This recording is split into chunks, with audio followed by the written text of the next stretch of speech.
Olá, vamos ao Evangelho deste domingo, 30 de novembro. Vamos fechar os nossos olhos, respirar profundamente, nos conectarmos a Deus, nosso Pai de amor, a Jesus, nosso Mestre e amigo, a espiritualidade, o nosso anjo da guarda, nossos espíritos amigos protetores, e conectados, vamos agradecer este dia que começa, este dia de descanso, este dia de estar com a família, este dia de estarmos nos nossos lares, descansando e também aproveitando para refletir um pouco mais sobre a vida, sobre esta existência,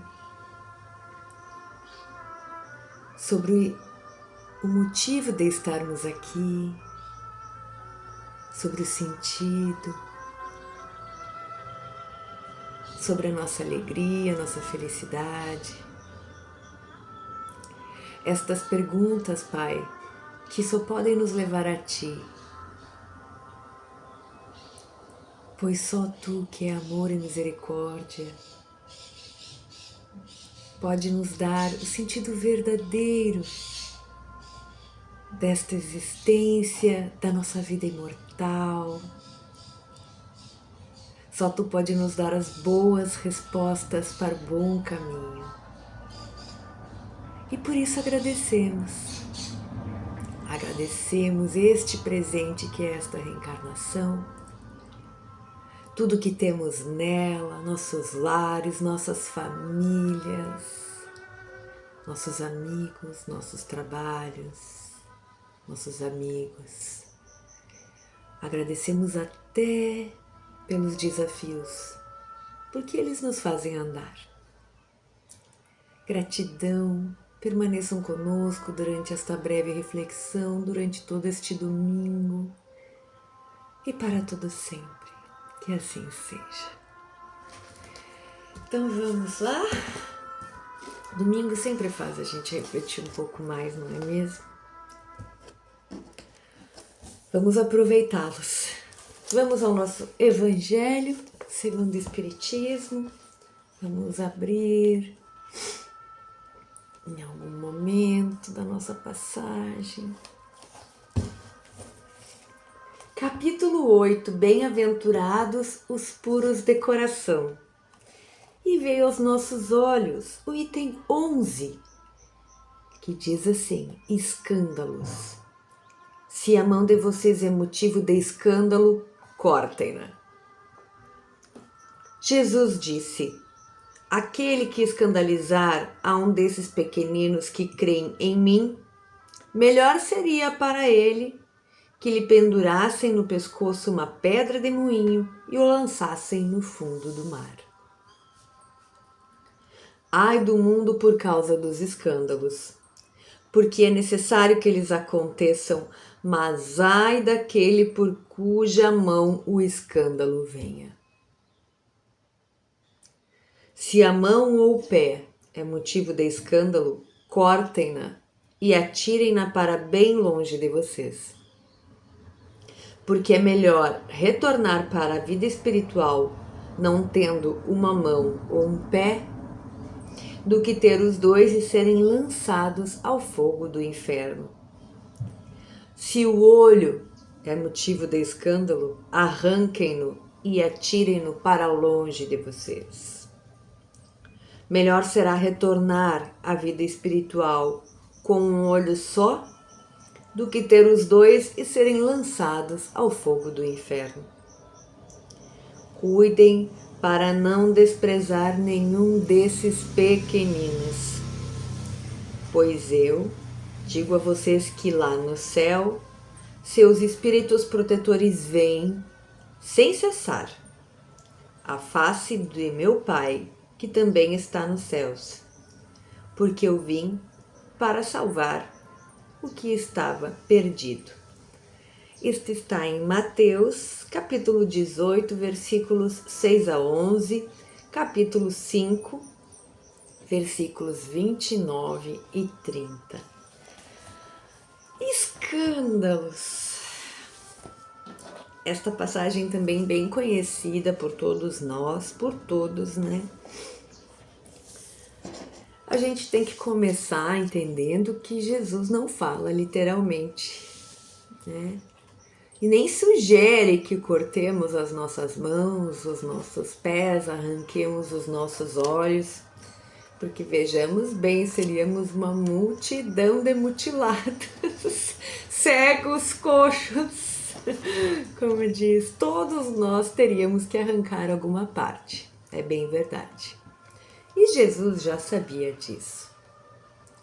Claro, como nós sempre conversamos aqui, Jesus precisava falar por metáforas para que chegasse, para que a sua palavra perdurasse ao decorrer dos séculos, e também precisava ser forte, precisava chocar, porque se ele fosse ameno e falasse com a linguagem somente que perdurasse só, que fosse só para os da época, a sua mensagem não teria perdurado, né? Não teria ficado no tempo.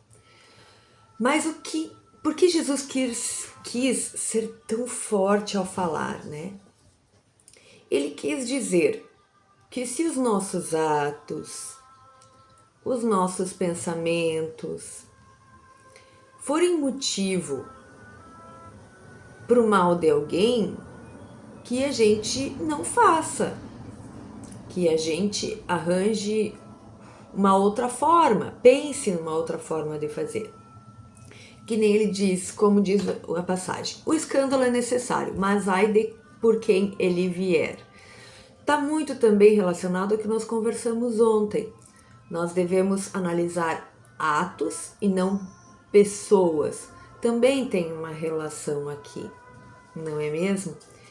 É como que fazer um julgamento, né? Às vezes é necessário que se faça, mas a forma como é feita, né? É que fica muito... que nos chama a repensar, a reaver como agimos, não é mesmo? Se eu uso o meu olhar para ver o mal além do ato, então é melhor que eu seja cego. Se eu uso as minhas mãos para dar e pedir algo em troca, é melhor que eu não tenha. Se eu uso a mão para oferecer e bater, é melhor que eu não tenha. Se eu uso meus pés para correr,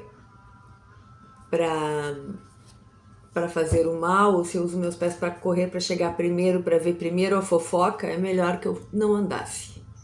É disso que se trata, né? E aí o que fica? O escândalo é necessário, mas ai de por quem ele venha.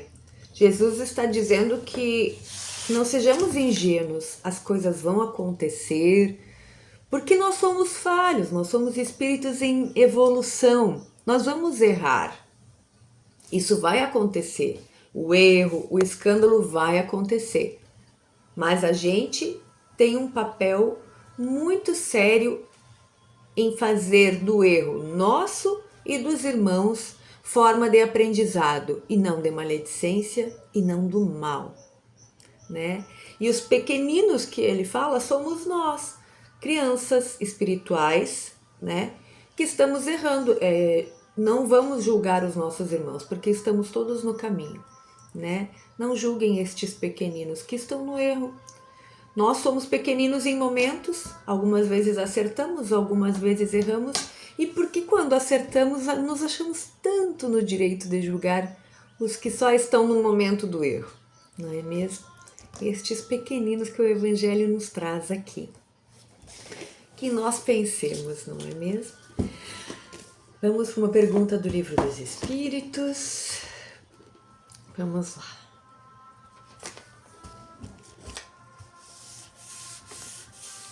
Elementos gerais do universo, pergunta 35. O espaço universal é infinito ou limitado? Essa pergunta que Kardec fez aos espíritos. E os espíritos respondem: o espaço é infinito. Se fosse limitado, o que haveria além? Eu bem sei que isso confunde a razão. Isso o espírito respondendo. Eu bem sei que isso confunde a razão, mas a própria razão diz que não pode ser de outro modo. O espaço universal infinito dá a ideia do que seja o infinito quando aplicado a todas as coisas. Entretanto, não será na Terra que os homens poderão compreendê-lo. E aqui tem um comentário de Kardec, vamos ler. Supondo-se um limite no espaço, qualquer que seja a distância que o pensamento possa atingir, a razão diz que além desse limite existe alguma coisa, e assim sucessivamente até o infinito. Mesmo que essa alguma coisa fosse o vazio absoluto, ainda assim seria o espaço. Muito bem, então Kardec pergunta se o nosso espaço, o espaço universal, é limitado, tem limites ou é infinito. E os espíritos respondem que é infinito. Que é difícil para nós entender? Sim, é difícil para entendermos. Mas, e aí Kardec traz assim, vamos supor que fosse limitado, que tivesse um fim, o universo. Quando tivesse esse fim, o que teria depois? Um vazio? É isso que Kardec quer dizer. E se fosse um vazio, seria alguma coisa. É complexo e como o próprio Espírito diz aqui, não, vocês não vão conseguir compreender ainda na Terra. Né? Aqui, enquanto encarnados, vocês ainda não vão conseguir entender completamente. Então, o que a gente consegue entender, e a razão nos traz isso muito bem, é que é infinito. Bom, então vamos encerrar. Quem quiser fluidificar sua água, pegar sua garrafinha, seu copo com água, vamos fechar os olhos e agradecer mais uma vez ao Pai por estes instantes, por este dia, pela nossa vida, por esta existência, por tudo que temos. Pedir que o nosso dia seja produtivo, seja de alegrias, seja de bênçãos, reflexões, e que nós possamos ficar na mente com os ensinamentos de hoje, que nós não sejamos o motivo do escândalo e que, se estivermos envolvidos, que façamos o nosso melhor para atenuá-los para o bem de todos. Jesus, nosso mestre e amigo, permaneça conosco a nos inspirar sempre com os teus ensinamentos. Que tu possa ser sempre o nosso único modelo, que nós não nos percamos no caminho. E te agradecemos por estes espíritos amigos, o nosso anjo da guarda, nossos espíritos protetores que tanto nos cuidam, nos inspiram. Permaneçam conosco hoje e para todo sempre. Que assim seja. Tchau, tchau.